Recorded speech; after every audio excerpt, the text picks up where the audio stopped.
Shalom, selamat pagi Bapak Ibu sekalian, pelayan firman dan majelis yang bertugas mengucapkan selamat berjumpa kembali dalam ibadah hari Minggu Paskah kedua. Tema ibadah Minggu Paskah kedua hari ini, percaya walaupun tidak melihat, yang akan dijelaskan Ibu Pendeta Denti Korengkeng. Melalui kebaktian hari ini, biarlah kita terus dimampukan untuk hidup berpusat pada Kristus yang bangkit. Kita tidak lagi berpusat pada kubur yang kosong, tetapi mata iman kita melihat Yesus yang lahir dalam setiap langkah hidup kita. Oleh karena Yesus bangkit, mari kita juga bangkit dari masa takut dan keraguan, serta kerjakan keselamatan kita dengan kata dan tindakan. Jemaat yang Tuhan kasihi, Paskah Kristus berarti Ia telah menyelamatkan kita dari perbudakan maut. Kristus menjadi anak domba Paskah, menggantikan dosa saudara dan saya. Oleh karenanya, yang besar itu, relasi kita dengan Allah dan relasi dengan diri dan sesama dipulihkan. Itu sebabnya, mari kita bersyukur dan sambil berdiri, kita bangkit menghadap Tuhan, Sang Penyelamat, dengan memuji Tuhan dari Kidung Jemaat nomor 3 ayat 1 dan 2. Kami puji dengan riang.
Bapak, Ibu, Saudara yang dikasihi Tuhan, kita akan awali ibadah pagi hari ini.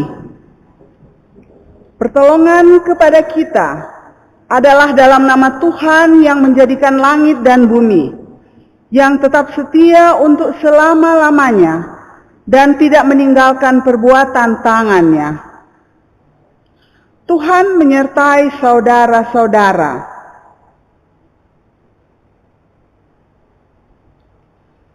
Pembacaan kita sebagai nats pembimbing pagi hari ini terambil dari Amsal 3 ayat 5. Percayalah kepada Tuhan dengan segenap hatimu dan janganlah bersandar kepada pengertianmu sendiri. Demikianlah firman Tuhan, terpuji-pujilah Kristus. Untuk merespon nats pembimbing kita memuji Tuhan dari Kidung Jemaat nomor 413 ayat 1 dan 2. Tuhan pimpin anakmu.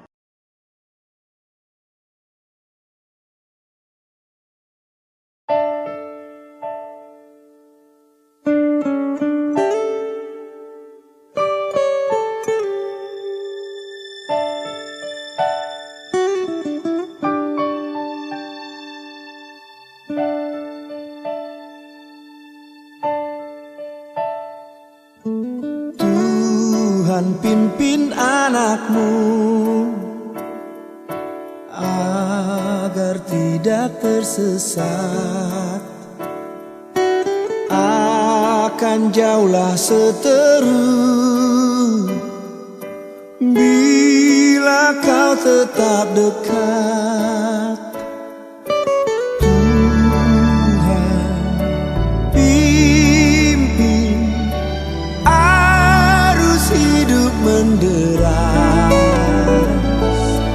Agar jangan ku sesat, pegang tanganku.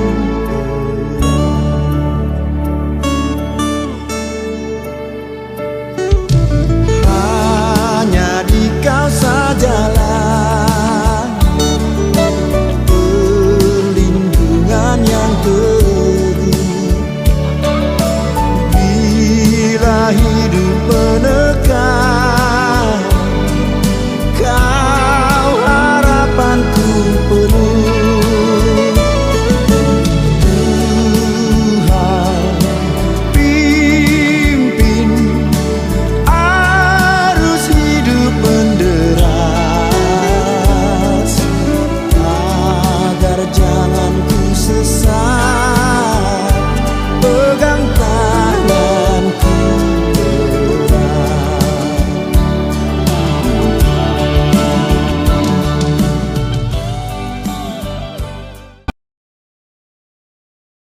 Jemaat dipersilakan duduk. Saudara-saudara, hidup kita dipelihara dan dilindungi dalam terang kasih Tuhan. Kasih itu kita dengar dalam bentuk hukum sebagai dasar hidup orang beriman. Yesus menjawab, "Cintailah Tuhan Allahmu dengan segenap hatimu dan dengan segenap jiwamu dan dengan segenap dan seluruh akal budimu." Itulah perintah yang terutama dan yang terpenting. Perintah yang kedua sama dengan yang pertama itu, cintailah sesamamu seperti engkau mencintai dirimu sendiri. Terambil dari Matius 22 ayat 37 sampai 39.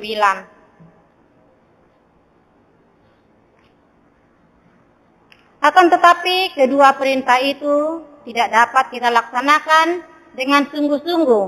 Akibatnya kita jatuh dan terjerumus ke dalam dosa dan kesalahan yang sama, yaitu benci kepada diri dan sesama, dendam dan iri hati kepada orang lain, serta ada keperpecahan di tengah keluarga dan gereja. 1 Yohanes 1 ayat 8 sampai 10 berkata, "Jika kita berkata bahwa kita tidak berdosa, maka kita menjadikan diri kita dan kebenaran tidak ada di dalam kita. Jika kita mengaku dosa kita, maka Ia adalah setia dan adil, sehingga Ia akan mengampuni segala dosa kita dan menyucikan kita dari segala kejahatan. Jika kita berkata bahwa kita tidak berdosa, Ia tidak berbuat dosa, maka kita membuat Dia menjadi pendusta dan firman-Nya tidak ada di dalam kita. Dengan kesal dan malu, kita menghampiri takhta Tuhan Allah yang Maha Suci dan Maha Kudus, mohon pengampunan dalam doa. Kita berdoa. Ya Bapa yang Rahmani, kami mengaku bahwa kami sering tidak menjadi teladan bagi orang-orang yang kami layani di dalam menyaksikan firman Tuhan. Kami lebih mencintai pikiran dan logika kami dan menolak mereka yang lemah imannya. Kami enggan mendengarkan pendapat mereka dan apa yang kami kerjakan hanya untuk kebanggaan kami semata. Di lain sisi, kami juga kerap menghakimi para pelayan dan gerejamu apabila mereka melalai dalam membina umatmu. Kami lupa bahwa Engkau telah lebih dahulu bermurah hati kepada kami untuk dapat pula dengan kasih menegur mereka dan bersama membangun persekutuan kami. Ya Tuhan, ampuni kami.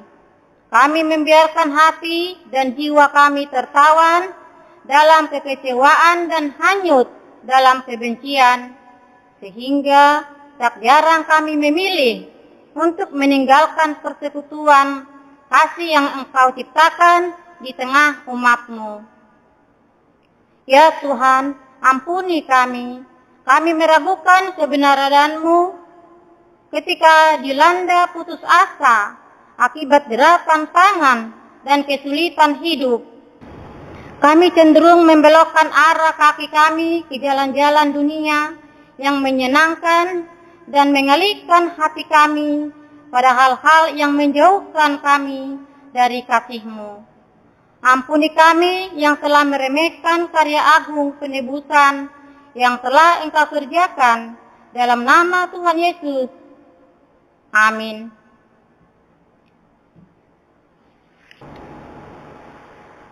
Untuk merespon pengakuan dosa, kita kembali memuji Tuhan dari Kidung Jemaat nomor 26 ayat 1 dan 4. Mampirlah, dengar doaku.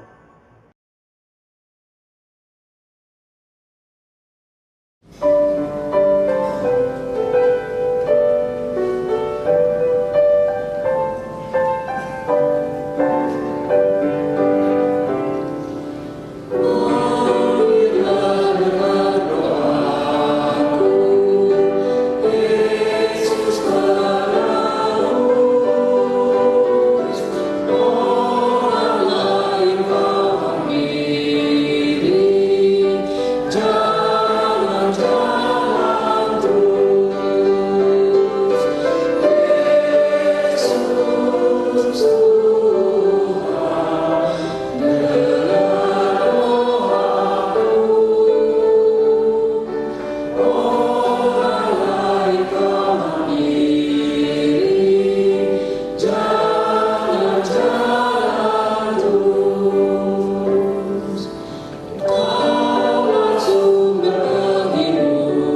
Jemaat silakan berdiri. Dalam persekutuan dengan gereja Tuhan dari segala zaman dan segala tempat, kita mengaku kepercayaan kita bersama demikian.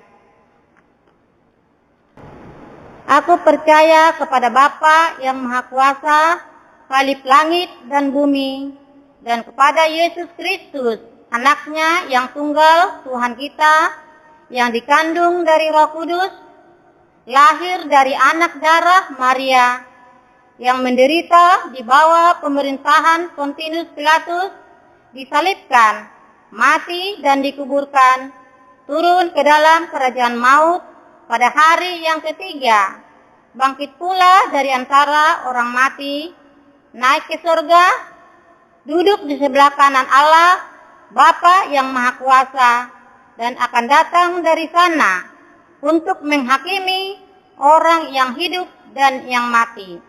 Aku percaya kepada Roh Kudus, gereja yang kudus dan am, persekutuan orang kudus, pengampunan dosa, kebangkitan daging, dan hidup yang kekal.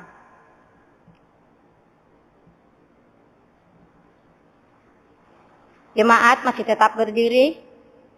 Arahkan hati dan pikiran untuk mendengarkan firman Tuhan yang akan disampaikan oleh Ibu Pendeta Desi Korengkeng. Mari kita sambut firman Tuhan dengan memuji Tuhan dari Kidung Jemaat nomor 145 ayat 1 dan 3. Mari tuturkan kembali.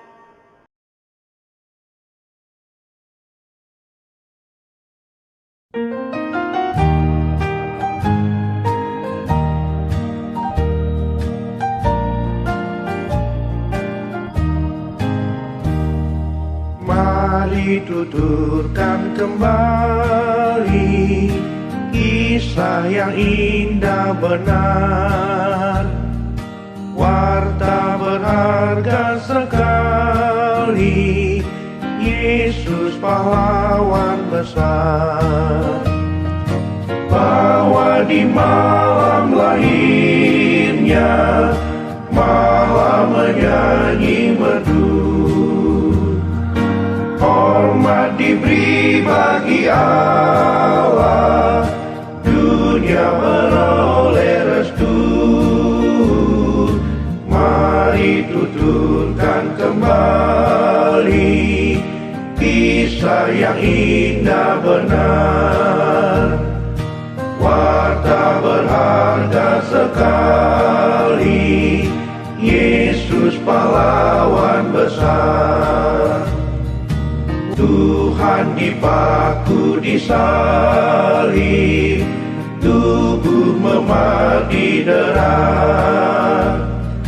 matinya nista dan air, lalu dikubur segera. Warta gembira sekali, kubur tak dapat menang. Tuhan telah hidup kembali, kita beroleh senang. Mari tuturkan kembali kisah yang indah benar, warta berharga sekali, Yesus pahlawan besar.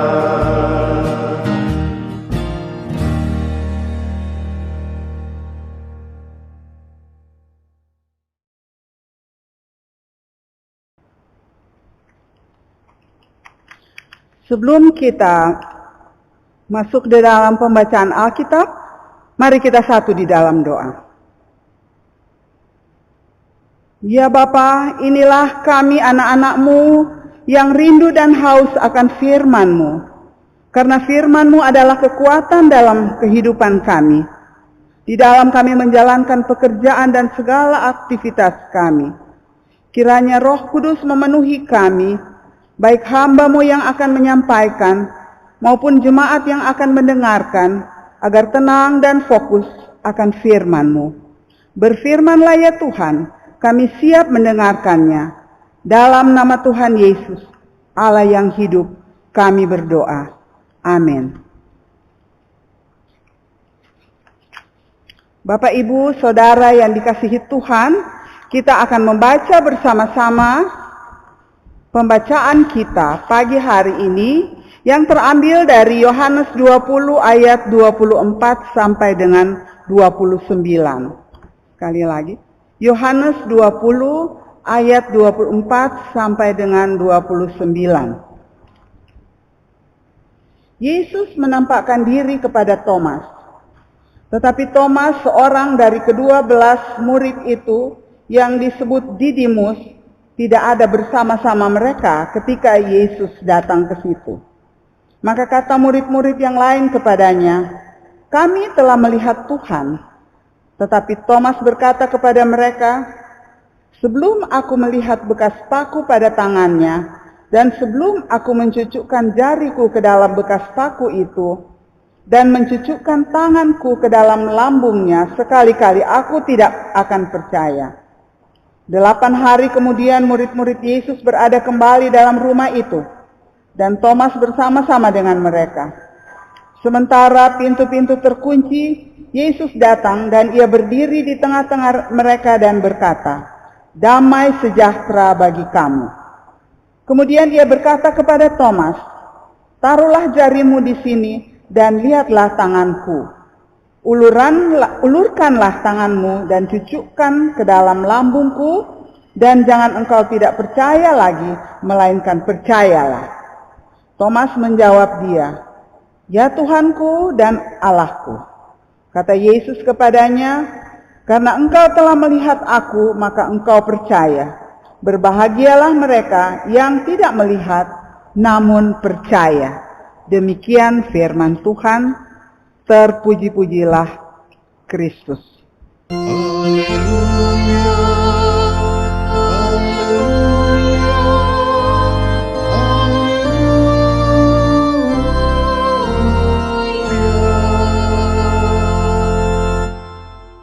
Bapak, Ibu, Saudara yang dikasihi Tuhan, kita barusan memperingati hari Paskah, yaitu hari besar umat Kristiani, hari kemenangan di mana maut telah dikalahkan, kebangkitan Kristus. Di minggu ini disebut Minggu Quasimodogeniti, itu bahasa Latin yang artinya seperti bayi yang baru lahir. Atau minggu ini juga sering disebut Minggu Thomas. Di dalam pembacaan yang kita sudah baca bersama tadi, ini merupakan cerita tentang keraguan-raguan Thomas atas kebangkitan Kristus. Cerita ini unik dan terkenal, hanya tertulis di dalam Injil Yohanes saja. Kisah ini disebut The Doubting Thomas, atau Thomas yang ragu-ragu, The Doubting Thomas. Sebenarnya istilah Doubting Thomas ini atau Thomas yang ragu-ragu adalah sangat kurang tepat, karena sebenarnya di dalam bacaan ini jelas-jelas Thomas bukan ragu tetapi tidak percaya, ya, seperti yang sudah kita bacakan pada ayat 25b tadi. "Sebelum aku melihat bekas paku pada tangannya, dan sebelum aku mencucukkan jariku ke dalam bekas paku itu, dan mencucukkan tanganku ke dalam lambungnya, sekali-kali aku tidak percaya." Jadi di sini Thomas bukan ragu-ragu saja, tetapi benar-benar tidak percaya. Kalau kita membaca, ya, peristiwa-peristiwa yang terjadi sebelumnya, ya, sebelum mereka bertemu Tuhan Yesus yang bangkit itu, hampir semua atau semua murid-muridnya dalam posisi yang tidak percaya. Padahal Kristus sebelumnya sudah menjelaskan kepada mereka bahwa anak manusia akan ditangkap, dianiaya, mati disalib, dan pada hari yang ketiga akan bangkit.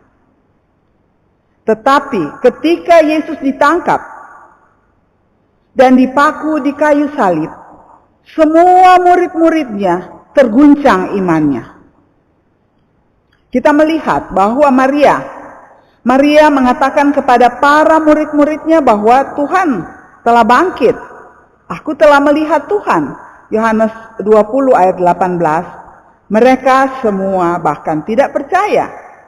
Sedangkan Maria sendiri di awalnya tidak percaya. Dia pikir, waduh, kok jenazah badinya Tuhan Yesus tidak ada. Mungkin sudah dicuri mayatnya dan diambil orang, dibawa entah kemana.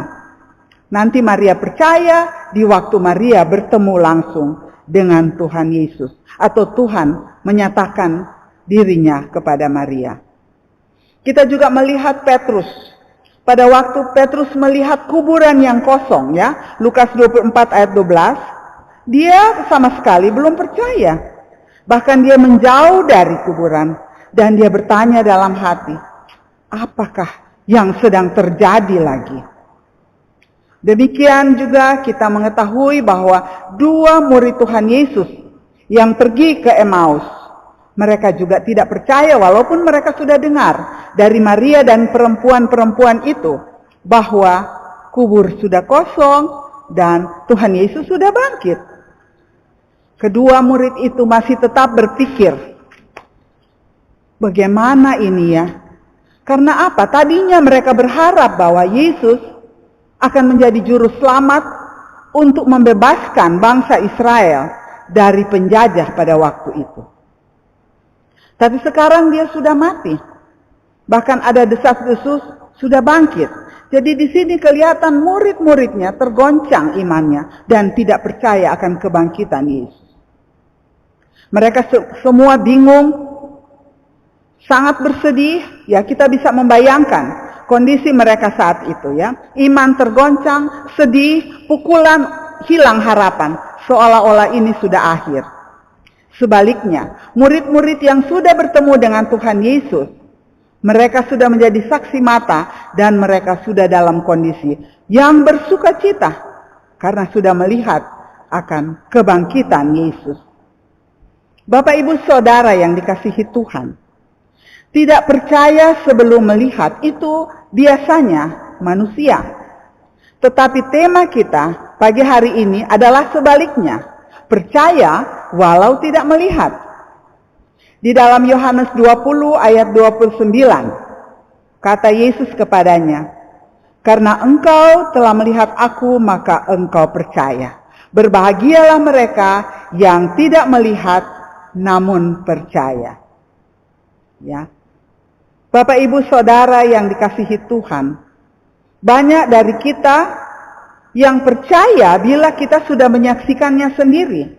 Bila kita hanya mendengarkan dari orang lain, sering kita bergumam, masa sih, ya.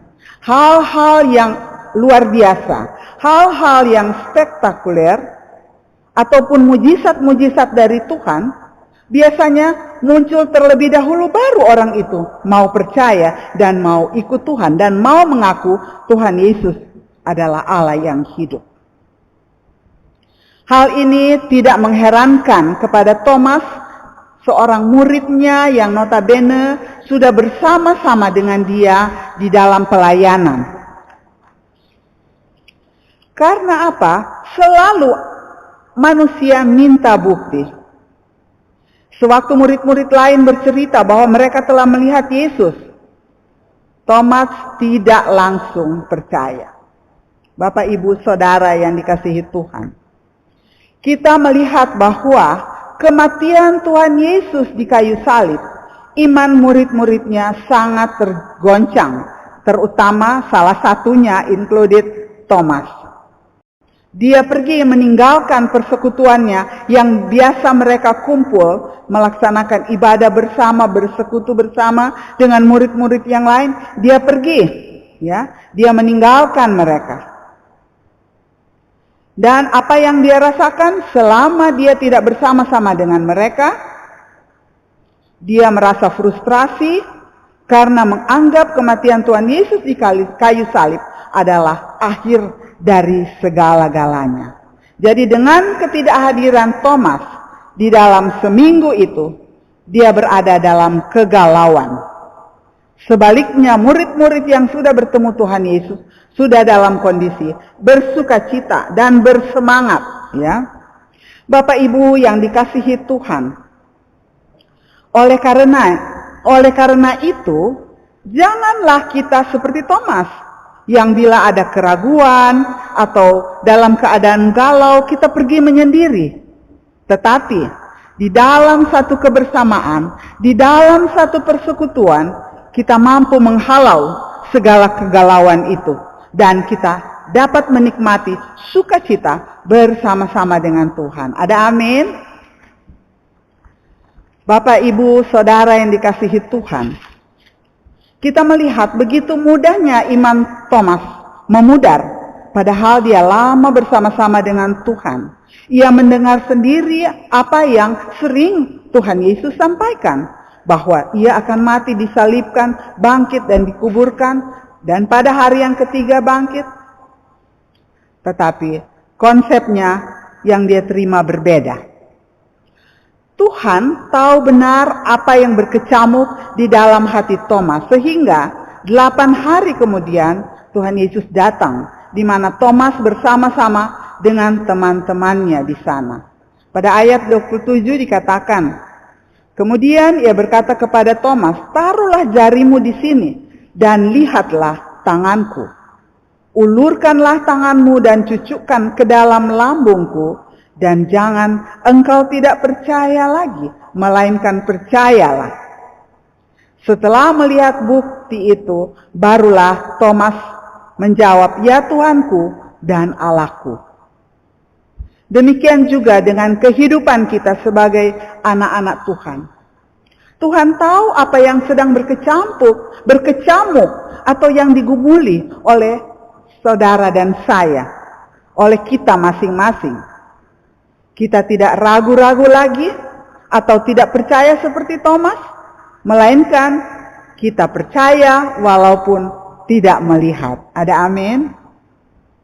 Bapak, Ibu, Saudara yang dikasihi Tuhan, kita juga mengetahui tentang kisah Abraham. Abraham menunggu lama akan janji Tuhan yang memberikan dia anak. Abraham tetap menanti dan percaya walaupun kelihatan tidak mungkin, karena pada waktu itu Sarah sudah menua dalam penantian. Tetapi Abraham tetap percaya akan janji-janji Tuhan, sampai akhirnya dia mengalami penggenapan janji Tuhan itu. Sekalipun saat ini kita belum melihat penggenapan janji Tuhan, ya, tetaplah kita taat dan percaya bahwa janjinya adalah ya dan amin. Pasti Tuhan akan menggenapinya sesuai dengan waktu dan kehendak Tuhan bagi kita masing-masing. Kita melihat bahwa apa sebabnya Thomas mengalami tidak percaya dan keraguan-raguan. Di sini disebabkan karena konsep pemahaman Thomas tentang Mesias itu sudah terkontaminasi dengan terpengaruh oleh ajaran-ajaran Yudaisme pada waktu itu, ya, yang mengatakan bahwa Mesias akan datang dengan semarak, dengan penuh kemegahan, bukan dengan kesederhanaan seperti Tuhan kita Yesus Kristus. Tuhan datang sebagai hamba yang sederhana, harus menderita dan mati di kayu salib. Ini kelihatan nampaknya memalukan di kayu salib.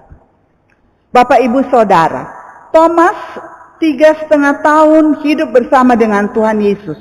Tidaklah cukup bagi Thomas untuk mengenal pribadi Yesus yang sebenarnya. Apakah kita juga termasuk Thomas-Thomas di masa kini? Semoga tidak. Bapak, Ibu, Saudara, kunci utama untuk percaya yaitu kita harus mengenal siapa Yesus itu. Kita harus mengenal secara mendalam siapa Tuhan kita itu, Yesus Kristus. Di tengah-tengah pergaulan kita juga, tentunya kita tidak langsung percaya kepada orang yang baru, orang yang masih asing kepada kita. Kita lebih percaya kepada orang yang sudah lama bersama-sama dengan kita. Kita melihat banyak orang yang sudah mendengar tentang Injil, tentang kedahsyatan dari kuasa Yesus ya. Mujizat-mujizatnya yang luar biasa, membangkitkan orang mati, mencelekkan mata buta, memberi makan 5.000 orang dengan 5 roti dan 2 ikan, menyembuhkan banyak orang sakit, dan bahkan banyak sekali mujizat yang sudah dia lakukan. Tapi masih saja ada orang yang tidak mau percaya kepada Yesus. Mereka tetap menganggap bahwa Kristus itu adalah manusia biasa. Kecuali kalau dia sudah mengalami langsung mujizat. Misalnya, dia berdoa kemudian dia mengalami pemulihan kesehatannya yang tadinya sudah tidak ada harapan, bisa disembuhkan. Yang kondisi ekonomi down, tahu-tahu bisa bangkit. Nah, baru demikian, baru orang itu percaya dan bahkan seringkali naik ke podium untuk bersaksi, menyaksikan tentang Kristus yang dia alami. Bapak Ibu sekalian, oleh sebab itu, terimalah Kristus lebih dulu, berkat pasti mengikutinya. Ketika kita mau percaya, maka Tuhan pasti menyatakan mujizatnya bagi kehidupan kita. Oleh sebab itu, dalam kondisi apapun kita harus belajar taat dan setia, percaya kepada Tuhan. Jangan terlalu berharap kepada manusia, karena kenyataannya banyak manusia-manusia yang dapat mengecewakan kita. Marilah kita tetap berharap kepada Tuhan. Tuhan tidak pernah mengecewakan orang yang percaya kepadanya. Dengan kita memiliki pemahaman yang seperti itu, maka kita menjadi kuat.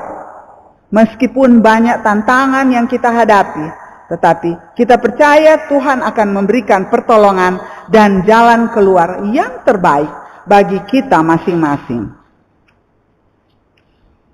Juga untuk menguatkan iman percaya saudara dan saya, kita perlu banyak membaca firman Tuhan. Karena di sana banyak janji-janji Tuhan yang dapat lebih menguatkan iman kita. Ada satu cerita alternatif, yaitu tentang seorang laki-laki yang berdoa kepada Tuhan untuk mendapatkan sebuah sekuntum bunga yang mekar, yang baik, dan untuk seekor kupu-kupu yang indah, yang cantik ya.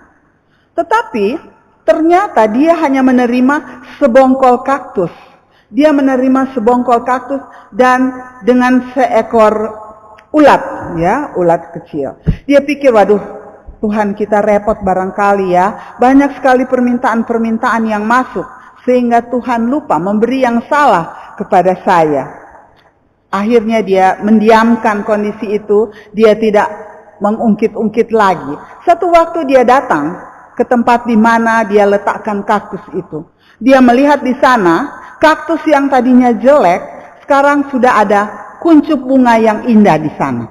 Jadi kaktus muncul bunga di sana. Kemudian dia lihat yang tadinya ulat itu yang menjijikkan, sekarang sudah menjadi kupu-kupu yang cantik. Coba lihat bagaimana Tuhan memberikan dengan cara Tuhan sendiri. Pasti Tuhan memberikan yang terbaik. Jika saudara dan saya memohon sesuatu kepada Tuhan dan ternyata kita menerima yang berbeda, maka percayalah, yakinlah bahwa Dia selalu memberikan kebutuhan pada waktu yang tepat. Bapak Ibu, barangkali kita bisa melihat ke belakang ya. Kita juga bisa melihat bagaimana sih perjalanan hidup saya dari sana sampai ke sini gitu loh. Banyak hal yang kita akhirnya terheran-heran. Kok seperti ini ya? Saya tidak sangka seperti ini. Saya mengharapkan seperti ini, kok jadinya seperti ini. Saya berdoa seperti ini, kok jadinya seperti ini. Itulah jalan Tuhan. Pasti yang terbaik yang Tuhan berikan, yang sesuai dengan kehendaknya. Bila hari ini hidup kita penuh dengan onak duri, percayalah besok akan menjadi bunga yang indah. Tuhan Yesus sudah mengajar kepada kita untuk beriman dan melampaui segala akal dan pikiran, pengetahuan manusia. Di luarnya ya, luar biasa, di atas segala-galanya. Itulah yang Tuhan berikan. Dengan percaya kepada Tuhan, berarti kita percaya akan kuasanya. Kita percaya bahwa kita akan mengalami kemenangan demi kemenangan dan mujizat Tuhan akan ada. 2 Korintus 5 ayat 7 dikatakan, sebab hidup kami ini adalah hidup karena percaya, bukan karena melihat. Kebangkitan Yesus bukan sekedar teori tetapi fakta. Yesus itu Allah. Ini merupakan landasan dari iman kita Kristus. Iman orang-orang Kristen. Yesus adalah Tuhan, nyata dalam kehidupannya, karyanya, mujizatnya, dan kebangkitannya yang telah mengalahkan maut. Oleh karena itu, berbahagialah saudara dan saya yang tidak melihat namun percaya. Soli Deo Glory. Pujian hanya bagi Tuhan. Amin. Kita satu di dalam doa. Tuhan, kami bersyukur untuk firman-Mu yang menguatkan kami. Kebangkitan-Mu menjadi dasar percaya kami bahwa Engkaulah Tuhan Allah yang hidup. Kami percaya akan janji-janji-Mu ya Tuhan. Pimpinlah kehidupan kami terus, agar kami tetap taat dan setia berjalan bersama Tuhan. Terima kasih Bapa, hanya di dalam nama Yesus kami berdoa. Amin. Untuk merespon firman Tuhan, mari kita kembali memuji Tuhan dari SPL nomor 31. Kita nyanyikan 2 kali. Bapakku, ajaib segala rancangan-Mu.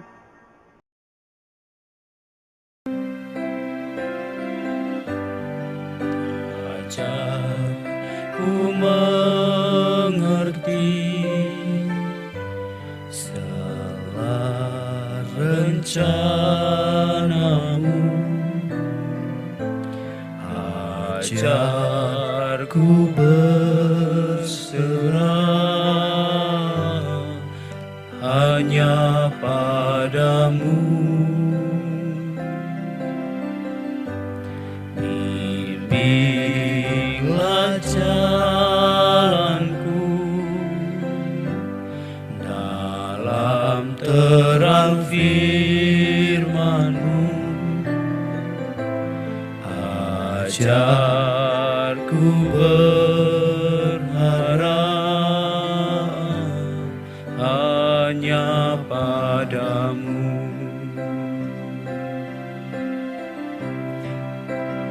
Bapakku, ajaib segala rancangan-Mu.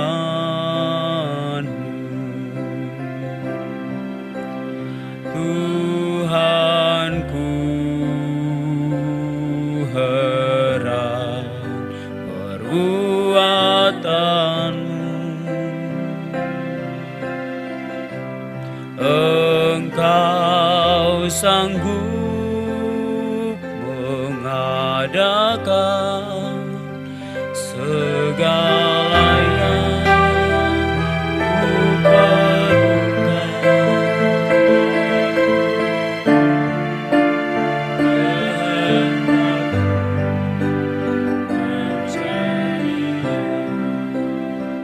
Bapak, Ibu, Saudara yang dikasihi Tuhan, kita akan berdoa bersama di dalam doa syafaat. Mari kita satu di dalam doa.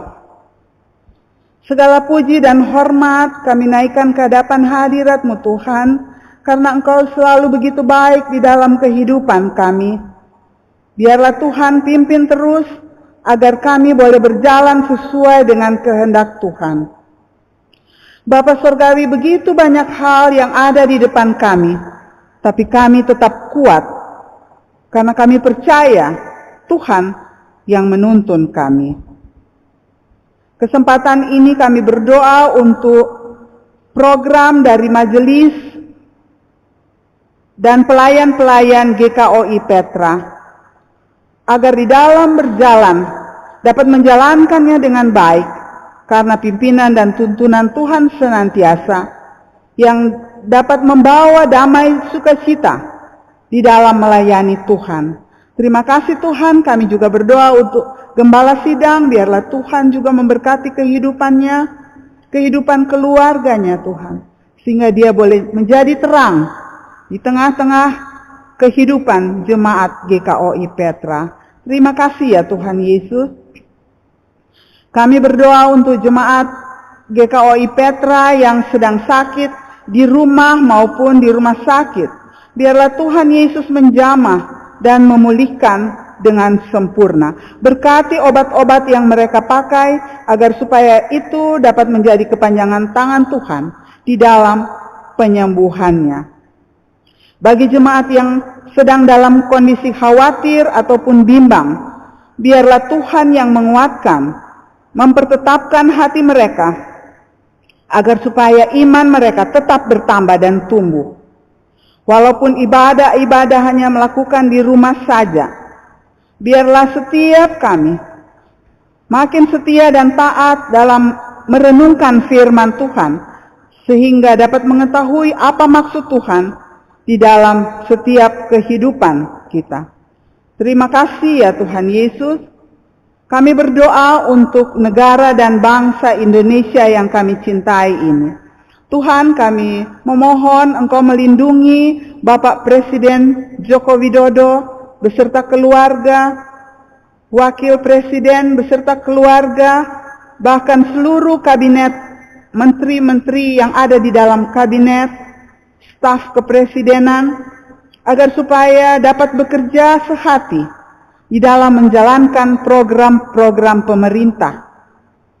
Terlebih di saat ini di dalam menghadapi COVID-19, agar supaya kami dapat melewatinya dengan baik dan dapat menurunkan kurs penyebarannya.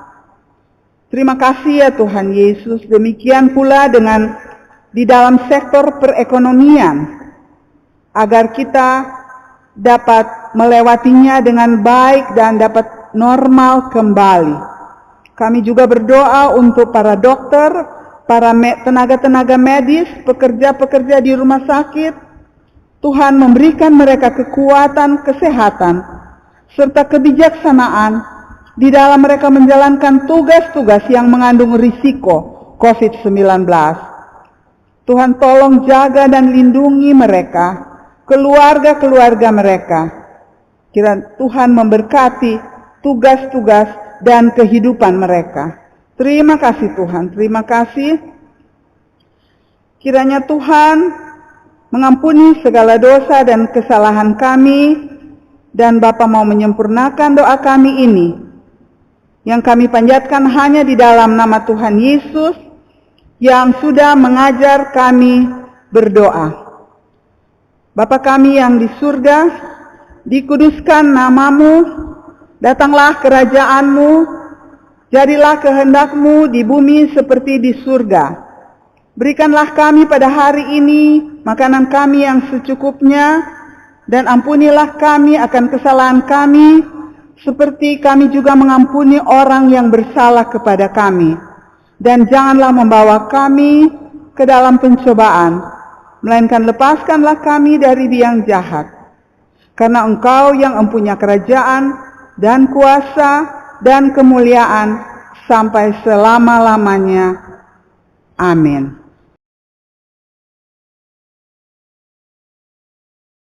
Saudara-saudaraku, dengan hati penuh syukur dan sukacita, mari kita mempersembahkan kepada Tuhan. Alkitab berkata, ucaplah syukur senantiasa atas segala sesuatu dalam nama Tuhan kita Yesus Kristus kepada Allah dan Bapa kita, dan rendahkanlah dirimu seorang kepada yang lain di dalam takut akan Kristus. Efesus 5 ayat 20 sampai 21. Tuhan Yesus memberkati saudara dan persembahan saudara. Sementara tempat persembahan diedarkan, kita menyanyi dari SPL nomor 242. Kita nyanyikan 2 kali. Allah itu baik.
Mari kita berdiri untuk berdoa, menyerahkan persembahan kita kepada Tuhan. Kita berdoa. Ya Tuhan Allah pemurah, kami bersyukur karena tanpa pamrih Engkau menebus kami, dan karena kasih-Mu semata Engkau menyelamatkan kami. Kami bersyukur untuk firman-Mu yang telah diberitakan dan menguatkan iman kami bahwa kematian Yesus Kristus cukup untuk membayar segalanya dan kutuk maut atas dosa terlewatkan dari kami. Terimalah syukur kami melalui pemberian sukarela ini, ya Tuhan. Urapi majelis jemaat dengan hikmat-Mu agar mampu mengelola dan meneruskan wujud kasih kami bagi sesama. Amin.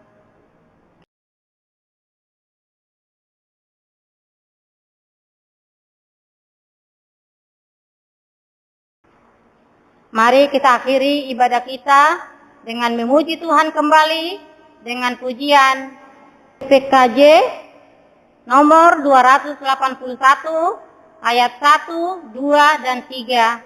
Tiap orang harus tahu.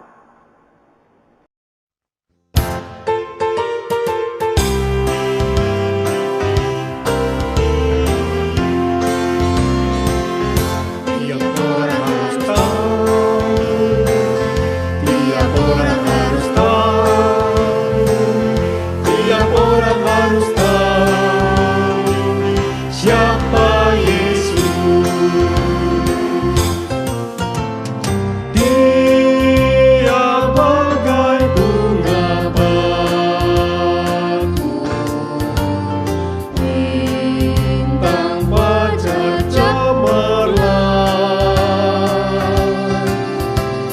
yang terindah tak bertara.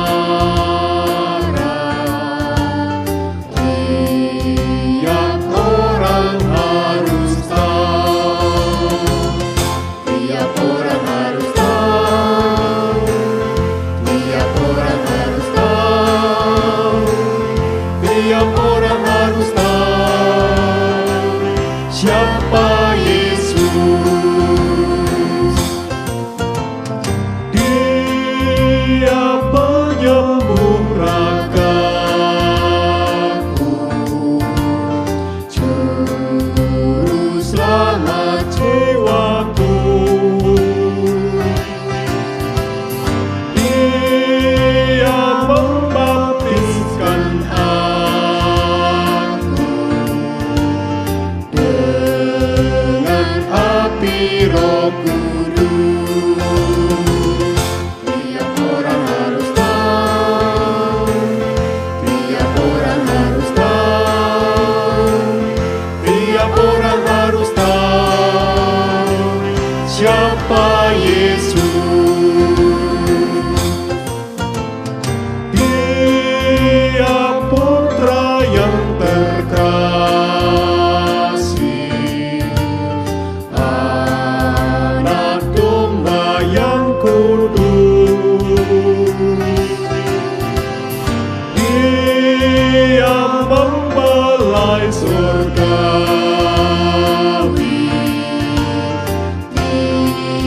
Tiap orang harus tahu, tiap orang harus tahu, tiap orang harus tahu, tiap orang harus tahu siapa Yesus.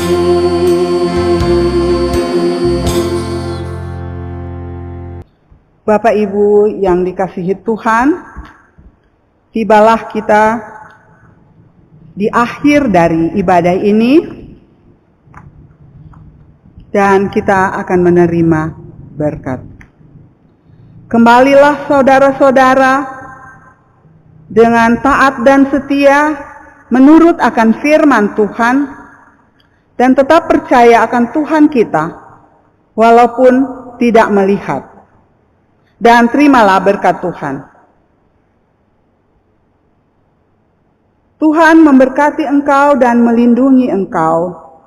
Tuhan menyinari engkau dengan wajah-Nya dan memberi engkau kasih karunia. Tuhan menghadapkan wajah-Nya kepadamu dan memberi engkau damai sejahtera. Amin.